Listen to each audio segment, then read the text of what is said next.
স্বাধীন তদন্ত কমিশন গঠনের মাধ্যমে সশস্ত্র বাহিনীতে ব্রিটিশ সামরিক আইন সংস্কারের দাবি সহ 5 দফা রূপরেখা দিয়েছে অবসরপ্রাপ্ত সামরিক বাহিনীর সদস্যর সংগঠন জাস্টিস ফর কমরেডস। সশস্ত্র বাহিনীতে চাকরিচ্যুতি সাবেক সদস্যদের আটক ও গুমের চেষ্টা নিয়ে মঙ্গলবার ঢাকা রিপোর্টার্স ইউনিটিতে সংবাদ সম্মেলনে একথা জানান জাস্টিস ফর কমরেডসের বক্তারা।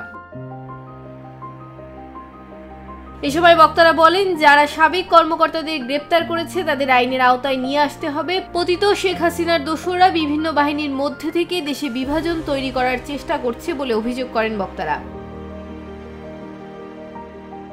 এ সময় অন্যান্যর মধ্যে বক্তব্য রাখেন সাবেক সেনা কর্মকর্তা কর্নেল মোহাম্মদ শাহানুর রহমান, বাংলাদেশ নৌবাহিনীর সাবেক লেফটেন্যান্ট কমান্ডার মেহেদী হাসান, বাংলাদেশ সেনাবাহিনীর সাবেক লেফটেন্যান্ট ইমরান কাজল সহ আরো অনেকে।